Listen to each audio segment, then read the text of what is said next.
आदाब नाज़रीन, गुलिस्तान न्यूज़ देख रहे हैं आप। मैं हूं आपके साथ अतिया मुजीब। शुरुआत करेंगे सुर्दू खबरनामे की। सबसे पहले नजर डालेंगे कुछ अहम सुर्खियों पर।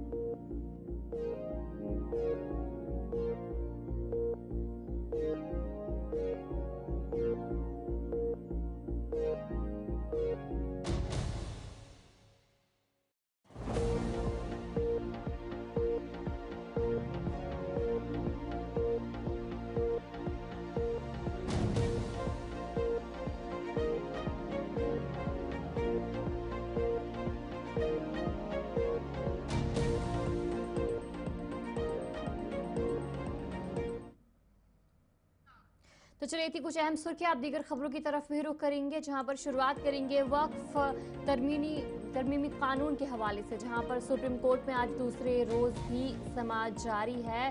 चीफ जस्टिस की सरबराही में बेंच ने समाअत की। सॉलिसिटर जनरल तुषार मेहता की जानिब से दलाइल पेश की गई और सरकार ने अदालत से जवाब के लिए 1 हफ्ते का वक्त मांगा है। आज दूसरे रोज भी समाअत देखने को मिली और कल जिस तरीके से समाअत हुई थी, पहले रोज सुप्रीम कोर्ट ने 3 मामलात पर सवाल उठाए थे और कल जो अदालत में वक्फ एक्ट पर समाअत हुई, तकरीबन 70 मिनट तवील के दौरान दरख्वास्त गुजारों ने वक्फ एक्ट के खिलाफ अपने दलाइल पेश किए, जबकि मरकजी हुकूमत ने कानून के दिफा में अपने दलाइल पेश किए। सुप्रीम कोर्ट ने वक्फ एक्ट को लेकर मरकजी हुकूमत से तीखे और सख्त सवाल पूछे। वक्फ एक्ट से मुतालिक 3 तरामीम के बारे में अबूरी हुक्म आ सकता था। पहले मसला वक्फ की जानिब से इस्तेमाल कुनंदगान की जायदादों की मनसूखी का था और दूसरा मसला वक्फ बोर्ड में गैर मुस्लिम अरकान की मौजूदगी से मुतालिक और तीसरा मसला वक्फ जायदाद की तनाज़ात में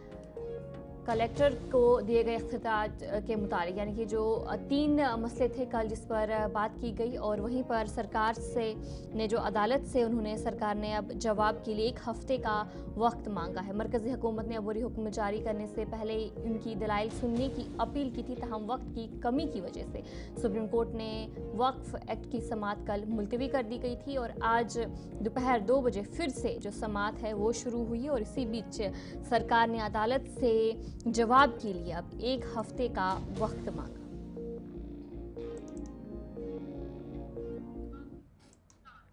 चलिए अब आगे बढ़ जाएंगे, जहां पर पीडीपी की जानिब से आज एक कन्वेंशन जो है श्रीनगर में मुनक्किद किया और इसी बीच पीडीपी के सदर महबूबा मुफ्ती ने कहा कि आज का कन्वेंशन मुल्क के मुसलमानों को एक पैगाम देने के लिए मुनक्किद किया गया था। उन्होंने कहा कि अगरचे हुकूमत ने इसमें साथ नहीं दिया, लेकिन पीडीपी वक्फ कानून के खिलाफ डटकर खड़ी रहेगी।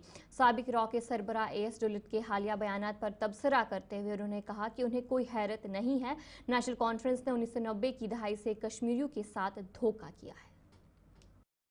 आज का कन्वेंशन पूरे मुल्क के मुसलमानों को ये पैगाम देने के लिए था कि बेशक यहाँ की जो हुकूमत है उन्होंने आपका साथ नहीं दिया, मगर हम जम्मू कश्मीर के लोग, बिलखुसूस यहाँ के मुसलमान, यहाँ के सेकुलर लोग आपके साथ खड़े हैं। ये हालात कितने ठीक है उसका अंदाज़ा ये लगा सकते हैं कि हम वक्फ बिल के खिलाफ यहाँ जुलूस निकालना चाहते थे, फ़लस्तीन के हक में यहाँ पुरअमन जुलूस निकालना चाहते थे, मगर उसकी इजाज़त नहीं होती। तो आपको खुद ही पता है कि अगर एक मामूली जुलूस से जम्मू कश्मीर का अमन ख़राब हो जाता है तो फिर ये कौन सा अमन है। फारूक देखिए, दुल्लत साहब नेशनल कॉन्फ्रेंस के बहुत ही करीबी फैमिली मेंबर जैसे हैं और आज जब दुल्लत साहब ने अपनी किताब में लिखा कि फारूक साहब चाहते थे उनके साथ 370 को हटाने के लिए मशवरा किया जाए, बल्कि वो यहाँ तक जाते हैं कि मैं असेंबली के जरिए 370 को हटाने के लिए तैयार था,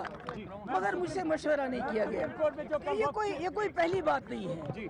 ये नेशनल कॉन्फ्रेंस ने इससे पहले 2014 में भी ये रातों को जाके मिलते थे अमित शाह साहब से, उमर साहब कि पीडीपी की सरकार मत बनाओ, हमारे साथ बनाओ, और बिला शर्त तो शुरू।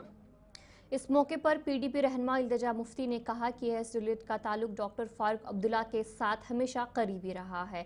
इसके अलावा उन्होंने कहा कि नेशनल कॉन्फ्रेंस ने वाज़ेह तौर पर अवाम को धोखा हमेशा दिया है। के चीफ रहे, वो फारूक साहब की स्वेरिंग इन में भी थे, फ्रंट रो में थे। तो हम सब जानते हैं, कश्मीर में सब लोग जानते हैं कि दुल्लत साहब का रिलेशनशिप जो अब्दुल्ला के साथ रहा है, he is been very close. वो एक फैमिली मेंबर जैसे हैं। अब देखिए उनसे जो बात निकल गई है उसमें क्या है, उनने ये कहा है कि जो फारूक साहब है प्राइवेटली वो सपोर्ट कर रहे थे कि एब्रोगेशन होना चाहिए। उनको इस चीज का दुख था, अफसोस था कि बीजेपी इंडियन सरकार ने उनको ऑन बोर्ड नहीं लाया। तो कहीं ना कहीं हमने देखा है हमेशा जब भी जम्मू कश्मीर में धोखा दिया यहाँ के लोगों को, तो नेशनल कॉन्फ्रेंस की जमात ने उस चीज को लेजिटिमाइज किया। तो वैसे ही we are not surprised at all. और दुल्लत साहब जो बोल रहे हैं वो सच्चाई है, क्योंकि दुल्लत साहब इनके साथ बहुत क्लोज हैं। आपने खुद भी देखा होगा विजुअल्स, हाल ही में अक्टूबर में वो आए स्वेरिंग इन के लिए। तो इट्स वेरी सैड, क्योंकि एनसी ऐसी जमात है जिनमें इतना दोगलापन है। जब उनने यहाँ वोट मांगे तो किस बेसिस पे मांगे? लोगों को बोला कि हम 370 बहाल करेंगे, जम्मू कश्मीर का स्पेशल स्टेटस लाएंगे, जबकि सच्चाई ये है कि they supported the abrogation of article 370। तभी फारूक साहब पार्लियामेंट में नहीं गए, उनको पता था अगर वो पार्लियामेंट जाएंगे तो उनको रेजिस्ट करना पड़ेगा। तो वी ऑलवेज नोन कि जब भी यहाँ के जम्मू कश्मीर की आवाम के साथ धोखा हुआ है तो नेशनल कॉन्फ्रेंस ने उसको नॉर्मलाइज किया है, उस पर वाइट वॉश किया है। तो आज भी वो वही कर रहे हैं, वरना उनकी 50 सीटें क्यों आई? अनऑफिशियली तो उनकी बीजेपी के साथ ऑलरेडी अलायंस चल रही है, एक बहुत अच्छी अंडरस्टैंडिंग है उनकी बीजेपी के साथ। पाकिस्तान, आई थिंक आज जो असली मुद्दा है वो ये है कि 6 महीने से यहाँ जो सरकार आई है वो लोगों को कोई सेंस ऑफ सिक्योरिटी दे पा रही है कि नहीं? बिल्कुल ऐसी बात है। आप देखिए 5 साल पहले की बात नहीं है, 2019 में जब फारूक साहब मेंबर पार्लियामेंट थे, उनने पार्लियामेंट में कभी भी 370 के अगेंस्ट बात नहीं की। आज fast forward 6 years down the line, NC इतनी भारी अक्सरियत से सरकार में आई है, 50 एमएलए होने के बावजूद उनके वो जो काम उनको करने चाहिए, जो इश्यूज मुद्दे उनको उठाने चाहिए, वो पीडीपी के 3 एमएलए उठा रहे हैं। वो वक्फ हो, वो 370 हो, वो हमारी सिक्योरिटी के बारे में हो, डेली वेजर्स के बारे में हो, किसी भी चीज के बारे में एनसी बात नहीं कर पा रही है, नहीं करना चाहती है। क्यों? क्योंकि उनको जो ये मैंडेट आया है वो ऑल्दो बोला कि हम 370 को प्रोटेक्ट करेंगे, लेकिन असलियत ये है जो दुल्लत साहब ने बयान की कि फारूक साहब supported the abrogation of article 370। उनको बस ये अफसोस था कि हमें कॉन्फिडेंस में क्यों नहीं लिया। तो एनसी ने हमेशा डबल स्टैंडर्ड, डबल पॉलिसी की है, that is been exposed today. लेकिन कोर्ट ने शायद ये भी बोला कि आप जैसे हिंदू जैसे टेम्पल्स में आप चाहेंगे, will you be comfortable if we institute Muslim members in the board? So vice versa. So we have high hopes from the judiciary. After all judiciary ही हमारा last recourse है, कहीं ना कहीं हमें judiciary के दरवाजे ही खटखटाने पड़ेंगे। And as Kashmiri Muslims, I think we will also have to protest, because जो इंडिया में पूरे मुल्क में अभी मुस्लिम्स हैं, they are looking at Kashmiri Muslims, they are also looking at the government here. The government, NC government, might have let the Muslims of India down, but as Kashmiri Muslims, we are not going to let our fellow Muslims down. We are going to peacefully protest against this Waqf Act. PDP के MLA Waheed पर्रा ने कहा कि वक्फ कानून किसी सूरत में मंजूर नहीं है। उन्होंने कहा कि मजहबी मामलात में गैर मुसलमानों की मदाखलत हरगिज़ बर्दाश्त नहीं की जाएगी। साथ ही उनका कहना था कि नेशनल कॉन्फ्रेंस ने अपने सियासी मुफादात के लिए आवाम से हमेशा झूठ बोला है। उन्होंने कहा है कि वो प्राइवेटली इस चीज़ को मदद कर रहे थे 5 अगस्त को, और जैसा दुल्लत साहब ने कहा कि वो चाहते थे कि 5 अगस्त का जो फैसला है वो उनके हाथ हो असेंबली में, तो वही हो रहा है असेंबली में, और कुछ नहीं हो रहा है। क्या असेंबली में कोई बात हुई? आज क्या नौजवानों के खिलाफ केस नहीं हो रहे? कोई बात कर रहा है उसके लिए? आज क्या प्रॉपर्टी अटैचमेंट्स नहीं हो रही? आज क्या एम्प्लॉयज टर्मिनेट नहीं हो रहे? आज क्या लोगों के पासपोर्ट इम्पाउंड नहीं हो रहे? आज क्या वेरिफिकेशन की वजह से हमें नहीं रोक रहे? आज क्या यहाँ ठेकेदार परेशान नहीं है? आज क्या डेली वेजर सड़कों पे नहीं है? ऐसा क्या हो गया? 5 साल जो सब खराब था कि आज हुकूमत 50 एमएलए लेकर खामोश है। इस खामोशी के पीछे क्या वजह है?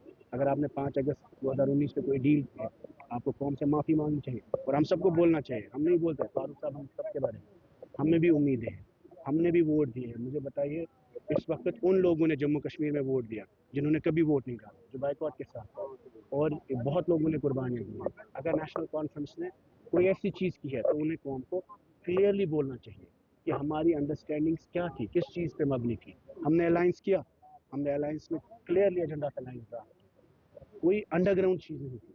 ये जो खुफिया चीज़ें हैं, जो दुल्लत साहब एक इंटेलिजेंस चीफ रहे, 2 बड़े महकमों में रहे, तो अगर इन्होंने कोई ऐसी बात कही है, मुझे लगता है इस पर माफ़ी से नेशनल कॉन को जिस दिन मुसलमानों को आपकी ज़रूरत है, अगर वज़ीर आला असम्बली में नहीं रहेंगे, और फिर वहाँ से जिस दिन उमर साहब जम्मू आए, उन्होंने पीडीपी की मुखालफत की।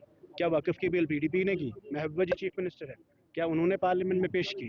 तो गर्ज हमें ये कहना है कि आज मुसलमानों को एक नज़र थी कि मस्जिदों पर, ज़ियारतों पर, दरगाहों पर दावत, तो हमें खड़ा होना चाहिए था। हो रही है सुप्रीम कोर्ट में भाई साहब, क्या कैसे देखते हैं? I think the issue today about Waqf is not about transparency. It's not a real estate issue. It's not a property issue. It's not a land dispute. This is an issue of faith and beliefs. What we are saying that Muslims should be the custodians of their mosques, of their shrines. Like Muslims are not allowed to be custodians of churches in this country, temples. So we are not transparency. हम भी तो ला सकते हैं। वक्फ board की chairperson doctor Darakhshan इंद्राबी ने doctor Bhimrao Ambedkar की जयंती के मौके पर बीजेपी एसटी मोर्चा के कारकुनों से खिताब करते हुए कहा कि उनकी जमात ने हमेशा आइन हिंद की कदर की है और इसकी पासदारी को तरजीह दी है। उन्होंने कहा कि डॉक्टर अंबेडकर की तालीमात और उनके बनाए हुए आइन की रोशनी में बीजेपी मुल्क को तरक्की की राह पर गामजान रखने के लिए पुरअज़्म है। जानते हैं पूरे देश भर में ये जयंती मनाई जा रही है और हमारी पार्टी की तरफ से हर एक डिस्ट्रिक्ट में, पूरे जम्मू कश्मीर में जाना है, वहाँ पे ये प्रोग्राम करने हैं। अपने कार्यकर्ताओं में एक जोश है और ये सबसे बड़ी ज़्यादा जो इम्पॉर्टेंट बात इसमें है कि कॉन्स्टिट्यूशन हर एक बच्चे को, हर एक कार्यकर्ता को पता होना चाहिए इसमें क्या है और कॉन्स्टिट्यूशन जो फादर जिन्होंने लिखा है, जो इनके राइटर है, ऑथर है, वो कौन है? वो है डॉक्टर भीमराव अंबेडकर जी, जो भारत रत्न भी हैं।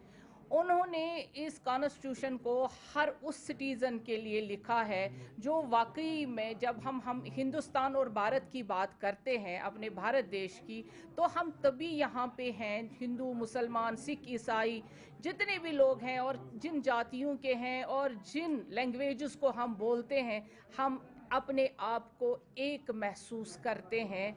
वो इस वजह से कि हमारे पास एक पावरफुल, एक एनर्जेटिक और सबसे आला कॉन्स्टिट्यूशन है, जिसको हमें दिया गया है, वो डॉक्टर बाबा साहब ने दिया। वो अब सुप्रीम कोर्ट में बात चली गई है। बाकी जो हमारी पार्टी ने किया है, दोनों ऐवानों में पास हो चुका है, अब कानून लागू हो चुका है, उसमें बात करने की। बीजेपी तराल यूनिट के रहनुमा ताहिर मंसूर और एजाज अहमद शाह ने आज गवर्नमेंट डिग्री कॉलेज तराल का दौरा किया। इस मौके पर उन्होंने कॉलेज के प्रिंसिपल से मुलाकात की और तालीमी इदारे को दरपेश मसाइल पर गुफ्तगू की। लीडरान का कहना था कि कॉलेज में बुनियादी सहूलियात की शदीद कमी है, खासतौर पर ट्रांसपोर्ट का मसला तलबा के लिए सबसे बड़ी रुकावट बना हुआ है। उन्होंने MLA तराल से मुतालबा किया है कि कॉलेज के लिए गाड़ियाँ वक़फ़ की जाएँ ताकि तलबा को आमदरफ्त में सहूलियात मैसर आ सके। सबसे पहले मैं आपको बताना चाहूँगा कि जो मुज़फ़्फ़र साहब है, उन्होंने रिसेंटली यहाँ ज्वाइन किया था, तो हमने उनको वेलकम के लिए गए थे आज। और दूसरी बात, हमने कुछ कॉलेज के जो इश्यूज़ हैं जो वो फेस कर रहे हैं, उन पे हमने उनसे कोई डिस्कशन, लगभग आधा एक घंटा हमने उन डिस्कशन किया और उससे हमें ये पता चला कि जो बेसिक फैसिलिटीज़ ट्रांसपोर्ट की है इस डिग्री कॉलेज तराल में, वो अभी लैक हो रही है। तो जब मैं भी यहाँ पढ़ता था तब भी वही 2 गाड़ियाँ थी कॉलेज में, जो उस टाइम पे भी पर्टिकुलरली यूज़ किया जाता था, हमारी बेटी या बहनों के लिए की जाती थी। आज भी वही हाल है। तो आज 2 दिन पहले इन्होंने ADC साहब से एक मीटिंग की थी और उसमें उन्हें कुछ प्राइवेट व्हीकल्स को हायर किया गया। तो I think it's not convenient. तो आज हमारे यहाँ तराल के रिप्रेजेंटेटिव है MLA साहब, तो उनके पास फंड्स वगैरह है। मेरी यही रिक्वेस्ट रहेगी MLA साहब से कि वो अपने MLA फंड से कुछ गाड़ियाँ डोनेट करे डिग्री कॉलेज तराल को, ताकि बच्चे सफ़र ना करें। साथ ही साथ हमने लाइब्रेरी का विज़िट किया। लाइब्रेरी में हमने देखा कि कुछ फैसिलिटीज़ नहीं है, जो हमने उनको बोला है कि आप हमें लिखिए और कुछ कॉम्पिटिटिव बुक्स हम इंशाल्लाह इन कमिंग डेज़, जो जैसे UPSC एग्ज़ाम्स है NDA के लिए है, वो हम इंशाल्लाह इन कमिंग डेज़ वो डोनेट करेंगे डिग्री कॉलेज तराल को। बहुत हमारा दिल मुतमईन हुआ कि पहली बार मैंने 40 साल में अपनी ज़िंदगी में पहली बार मैंने ऐसे प्रिंसिपल साहब को पाया यहाँ पे, जो काम करने वाला बंदा है। यहाँ पे बहुत सी कमज़ोरियाँ हैं, बहुत चीज़ों की ज़रूरत है, जैसे ताहिर साहब ने आपको बताया है। अलबत्ता अब उम्मीद है जो प्रिंसिपल साहब आए हैं, और हम MLA साहब को भी गुजारिश करते हैं, यहाँ जो एडमिनिस्ट्रेशन उसको भी गुजारिश करें कि डिग्री कॉलेज तराल की तरफ ज़्यादा तवज्जो दे दो, क्योंकि यहाँ पे वो फैसिलिटी नहीं है जो होनी चाहिए, जो बाकी कॉलेजों में, पुलवामा कॉलेज में, अनंतनाग में कॉलेज में। आपको मालूम होगा ये प्रिंसिपल साहब पहले अनंतनाग भी रहा है, उसने वहाँ पे 110% काम किया है और उस कॉलेज को सुनवाया। इस तरह हम भी चाहते हैं अब ये कॉलेज इसी तरह कॉलेज बन जाए जैसे अनंतनाग में कॉलेज है। और हम और प्रिंसिपल साहब का शुक्रिया अदा करते हैं, जिन्होंने कल एडीसी साहब से कुछ गाड़ियाँ लिए हैं बच्चों के लिए। हम उसके लिए उसका खैर मकदम करते हैं और उम्मीद करते हैं कि आने वाले टाइम में इंशाल्लाह यहाँ कॉलेज बेहतरीन बन जाएगा इसी प्रिंसिपल के बदौलत। जैसे ताहिर साहब ने आपको कहा है कि यहाँ लाइब्रेरी किताबों की ज़रूरत है, हमने भी इंशाल्लाह वर्ड्स दिए हैं, हम अपने वादे पर कारबंद हैं। हम भी इंशाल्लाह जल्द इसी वीक में कॉलेज के लिए कुछ किताबें, कुछ बुक्स मुहैया करेंगे। कुपवाड़ा पुलिस ने एक कार्रवाई के दौरान 3 मंशियात स्मगलरों को गिरफ्तार कर लिया, जिनमें एक खातून भी शामिल है।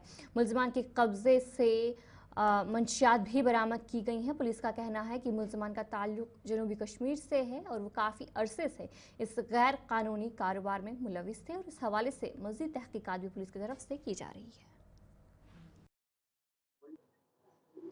कल रात को पुलिस कुपवाड़ा को एक अच्छी कामयाबी मिली। कल पुलिस पार्टी ने एक गाड़ी को इंटरसेप्ट किया जिसमें 3 लोग सवार थे, जिसमें एक लेडी हसीना बेगम, मोहम्मद यूसुफ और जोहर अहमद थे, जिनकी तलाशी ली गई। तलाशी के दौरान हमने उनसे चरस रिकवर किया जो 2.25 kg के करीब था। लेकिन इसमें सबसे बड़ी इम्पोर्टेंट बात यह है, ये तीनों साउथ कश्मीर के रहने वाले हैं। जो लेडी जो है हसीना बेगम, इसके ऑलरेडी साउथ कश्मीर में और नॉर्थ में भी बारामुल्ला और पारिमपोरा और दूसरे बाकी थानों में पर्चे लगे हैं। ये नेटोरस लेडी है जो चरस का व्यापार बड़े टाइम से कर रही है और नॉर्थ कश्मीर, साउथ कश्मीर से नॉर्थ कश्मीर लाती रहती है। तो इसी तरह ये कल रात को जो हमने ये लोग पकड़े तो इसके FIR हमने रजिस्टर करे और गाड़ी भी हमने जब्त कर ली। तो ये तीनों गिरफ्तार हो चुके हैं। जो इस लेडी का ब्रदर है जिसका नाम मोहम्मद यूसुफ शाह है, ये CAPD में एम्प्लॉय है जो हमने पकड़ा है, जिसका आप अभी फोटोग्राफी लगी। मुलाजिम है, कहाँ से, कुलगाम से लेके कहाँ धंधा करने आ रहे हैं। तो कुपवाड़ा की टारगेट है। आज ही हम इसके डायरेक्टर साहब को लिखेंगे, इसके खिलाफ कार्रवाई की जाएगी। कल हमने जो लेडी गिरफ्तार की, इससे पहले ये कितनी बार आई होगी क्या अंदाज़ा है। अभी फर्दर पूछताछ इसकी चल रही है। यहाँ ये इसके कहाँ कहाँ कांटेक्ट है, किससे ये मिलती थी, किसको डिलीवर करना था, या इससे पहले कहाँ कहाँ ये डिलीवर कर चुकी है। बिल्कुल कमी आ रही है। मैं बताऊँ ऑनेस्टली, मेरे 2-3 पर्चे टंगरार के हैं जिनमें 4-5 बंदे फरार हैं। लेकिन आपके माध्यम से मैं उनको ये मैसेज पहुँचाना चाहता हूँ। अकरमाबाद डोडा में जिला इंतजामिया डोडा और म्यूनसिपल काउंसिल डोडा ने एक बड़ी तजावुज़ात के खिलाफ मुहिम शुरू की। मुहिम की क़यादत जिला इंतजामिया और म्यूनसिपल काउंसिल डोडा के अफसरान ने की, जिन्होंने कार्रवाई की और गैर कानूनी तजावुज़ात को हटाया। तो इस वक्त हम ठीक वार्ड नंबर 8 म्यूनसिपल काउंसिल का जो है अकरमाबाद इलाका, वहाँ पे मौजूद हैं, जहाँ पे आप देख रहे हैं कि रात के टाइम एंटी इंक्रोचमेंट ड्राइव चलाई जा रही है। ये मेरे ठीक पीछे आप देख सकते हैं कि म्यूनसिपल काउंसिल की टीमें जो पीला पंजा यहाँ पे चलाती हुई नजर आ रही है। देख सकते हैं आपकी जिन लोगों ने भी ये स्ट्रक्चर खड़े किए हैं विदाउट परमिशन, और एडमिनिस्ट्रेशन ने इनको बाज़ाब्ता तौर पे ये बताया गया था उनकी तरफ से कि बिला वजह आप स्ट्रक्चर मत तैयार कीजिए, क्योंकि अगर आपके पास कोई परमिशन नहीं है तो उसी को लेके आज आप देख सकते हैं कि पीला पंजा चलाने की एडमिनिस्ट्रेशन ने पूरी कोशिश की हुई है और उन लोगों के ऊपर कार्रवाई कर रही है जिन लोगों ने ये स्ट्रक्चर यहाँ पे खड़े किए हैं, जिसमें आप देख सकते हैं यहाँ पे पुलिस की टीमें भी पहुंची हैं, तहसीलदार हैं, नायब तहसीलदार हैं, जिसमें एडिशनल डिप्टी कमिश्नर हैं, उनके साथ साथ पूरी एडमिनिस्ट्रेशन की टीमें यहाँ पे आपको नजर आएंगी। और वो लोग इस वक्त हल्ला जरूर कर रहे हैं जिन लोगों के स्ट्रक्चर हैं, मगर किसी को बख्शा नहीं जा रहा है। जो लोग इनलीगल तौर पे यहाँ पे स्ट्रक्चर खड़े कर रहे हैं उनके ऊपर कार्रवाइयाँ हो रही हैं। और जहाँ तक हमें जानकारी मिली है कि कई सारी जगहों पे इस तरह से कार्रवाई रात के समय। महकमा मौसमियात ने जम्मू कश्मीर के मौसम से मुतालिक पेशन गोई जारी करते हुए बताया कि 18, 19 और 20 अप्रैल को वादी के मुख्तलिफ इलाकों में बारिश और बर्फबारी का इम्कान है। महकमा ने शहरियों को मुहताज रहने की हिदायत देते हुए कहा कि इस दौरान लैंडस्लाइड और शूटिंग स्टोन के वाक़यात भी पेश आ सकते हैं। खासतौर पर पहाड़ी इलाकों में सफ़र करने वालों को एहतियात बरतने की ज़रूरत है। आज भी खासकर टुवर्ड्स इवनिंग कुछ एक जगहों पे लाइट रेन और थंडर शावर, थंडर एक्टिविटी, कुछ एक जगहों पे थोड़ा गस्टी विंड्स चलने के चांसेस हैं, लेकिन इतना ज़्यादा इंटेंस नहीं होगा जितना कल था। और कमिंग डेज़ में खासकर 18 से जो है फ्रेश वेस्टर्न डिस्टर्बेंस जो है अप्रोच कर रहा है, जिसके कारण वाइड स्प्रेड बारिशें होंगी पूरे मैदानी इलाकों में। और 19 को खासकर 18 को नॉर्थ कश्मीर के अंदर जो है मॉडरेट टू हैवी बारिशों के चांसेस हैं। फिर 19 को जो है मॉडरेट टू हैवी बारिशें खासकर साउथ कश्मीर, नॉर्थ कश्मीर और इसी तरह जम्मू डिवीज़न के रामबन, डिस्ट्रिक्ट डोडा, किश्तवाड़ और उधमपुर या इन सारे जगहों पे मॉडरेट टू हैवी बारिशों के चांसेस हैं। और ये एक्टिविटी जो है खासकर 20 शाम तक रहने के चांसेस हैं। और कुछ एक पहाड़ी इलाकों में जो है मॉडरेट स्नोफॉल के चांसेस हैं, लगभग 5-6 इंच से लेकर 8-10 इंच तक की भी बर्फ़बारी हो सकती है और रह सकती है खासकर 18, 19, 20 के बीच में। फिर 21 ऑनवर्ड्स, 21 ऑनवर्ड्स 21 को भी कुछ एक जगहों पे हल्की फुल्की बूंदाबांदी के चांसेस हैं, थोड़ा सा थंडर एक्टिविटी के भी चांसेस हैं। तो 22 से जो है ओवरऑल वेदर जो है ड्राई हो सकता है लगभग 28 अप्रैल तक। तो फिलहाल एक मेजर वेट स्पेल के चांसेस हैं 18 से लेकर लगभग 20 शाम तक। और इस बीच जो है लैंडस्लाइड के चांसेस हैं, शूटिंग स्टोन्स के चांसेस हैं, मड स्लाइड्स के चांसेस हैं वल्नरेबल प्लेसेस पे। और इसी तरह कुछ एक जगहों के अंदर जो है आपका नदी नालों के अंदर थोड़ा सा वाटर लेवल भी राइज़ होगा, जो लोकल नदी नाले हैं। और उसके साथ साथ जो फार्मर्स हैं वो फ़िलहाल 18, 19, 20 को किसी भी किस्म का दवा पाशी का काम हो, हार्वेस्टिंग का काम हो या इरिगेशन का काम हो, ये सारी चीज़ें जो है मुलतवी कर सकते हैं। तो 18, 19, 20 के बीच में एक मेजर वेट स्पेल के चांसेस हैं। टूरिस्ट के लिए देखो बारिशें होती हैं, कल भी एक बोट कैप्साइजिंग का एक ये इंसिडेंट हुआ डल लेक के अंदर, या बाकी जो वाटर बॉडीज़ हैं कमिंग डेज़ में भी आपका गस्टी विंड्स चलने के चांस हैं, काफ़ी तेज़ हवाएं और थंडरस्टॉर्म लाइटनिंग से भी डेथ्स होते हैं। कल भी एक शख्स की डेथ हुई फार्मर की। और इसी तरह कमिंग डेज़ में भी थंडरस्टॉर्म लाइटनिंग जो है काफ़ी ज़्यादा मॉडरेट टू सीवियर होने के चांसेस हैं। तो खासकर जो पहाड़ी इलाकों के अंदर लोग रहते हैं या खुले मैदानों के अंदर काम करते हैं, बिल्कुल एहतियात करें अगले लगभग 18 से लेकर 20 शाम तक, क्योंकि सीवियर थंडरस्टॉर्म एक्टिविटी के भी चांसेस हैं और इसी तरह हेल स्टॉर्म के चांसेस हैं। तो बिल्कुल थोड़ा सा एहतियात करें, ट्रैवल भी जो है अकॉर्डिंगली बनाएं, टूरिस्ट हो, ट्रांसपोर्टर्स हो या ट्रैवलर्स हो। और पहाड़ी इलाकों में खासकर जो ट्रैवल करना चाहते हैं, खासकर जोजिला की बात करें, इसी तरह सिंथन टॉप की बात करें, राजान पास की बात करें, मोगल रोड की बात करें या बाकी जो पहाड़ी इलाके हैं जहाँ पे बर्फ़बारी होती है, तो यहाँ पे बर्फ़बारी के काफ़ी ज़्यादा चांसेस हैं। तो बिल्कुल अपना ट्रैवल प्लान है उसको अकॉर्डिंगली बनाएं। जम्मू डिवीज़न में भी बारिशों के साथ साथ थंडरस्टॉर्म, लाइटनिंग, गस्टी विंड्स, ये सारी चीज़ें जो है होने के इम्कानात हैं, खासकर 18, 19, 20 के आसपास। और इसका मेन एक्टिविटी जो है खासकर 19 को जो है कल जम्मू कश्मीर प्रदेश कांग्रेस कमेटी ने सोनिया गांधी और राहुल गांधी के खिलाफ एनफोर्समेंट डायरेक्टरेट की तरफ से चार्जशीट पेश किए जाने के बाद एहतजाज दर्ज किया, जिसके बाद आज जम्मू में बीजेपी की जानिब से एहतजाज किया गया। इस मौके पर उन्होंने कहा कि अब कांग्रेस मूल से ख़त्म हो चुकी है और साथ ही उन्होंने कहा कि कांग्रेस सिर्फ ड्रामे कर रही है। आपने देखा होगा कि कांग्रेस कभी भी सड़कों पे लोगों के हितों के लिए तो आई नहीं। लोगों के यहाँ पे लोगों को कोई बेनिफिट हो या लोगों की सुरक्षा की बात हो, कांग्रेस तो कभी आती नहीं है। जब कांग्रेस की अपनी पूंछ पे पैर पड़ता है, आपने ईडी ने उस पे जो कांग्रेस ने केस फाइल किया, ईडी ने कांग्रेस पे जो केस फाइल किया है, उस पे वो कार्यकर्ता उनके और वो कांग्रेस के सारे नेता सड़कों पे और पार्लियामेंट में प्रोटेस्ट के अगेंस्ट आगे। इन्होंने कभी बंगाल में हिंदुओं पे हो रहे अत्याचार, आज पूरे भारत में इसी तरह से रोष जो है प्रकट हो रहा है, क्योंकि कांग्रेस पार्टी ने जो उनके घोटाले शुरू से, अगर कांग्रेस का इतिहास देखो तो उन्होंने शुरू से घोटाले जहां पर देखो भारत को लूटने का पूरा प्रयास किया है, भारत को लूटने में कोई कसर नहीं छोड़ी। आज ईडी के माध्यम से जो उनका सारा चिट्ठा खुलकर सामने आया है और हर जगह उन्होंने इतनी करप्शन की है वो सामने आई है, तो बजाय इसके कि कांग्रेस वाले अपनी कोर्ट में अपनी बात रखें। वो सेठी इस समय हमारे साथ मौजूद है। सर, आपके द्वारा प्रदर्शन किया जा रहा है, लेकिन कल कांग्रेस पार्टी के द्वारा भी प्रदर्शन किया गया, किस तरीके से देखते हैं? वो कह रहे हैं कि भाजपा ये सब करवा रही है, जो चार्जशीट जो है वो ईडी ने दायर जो हिलाल है ना, जो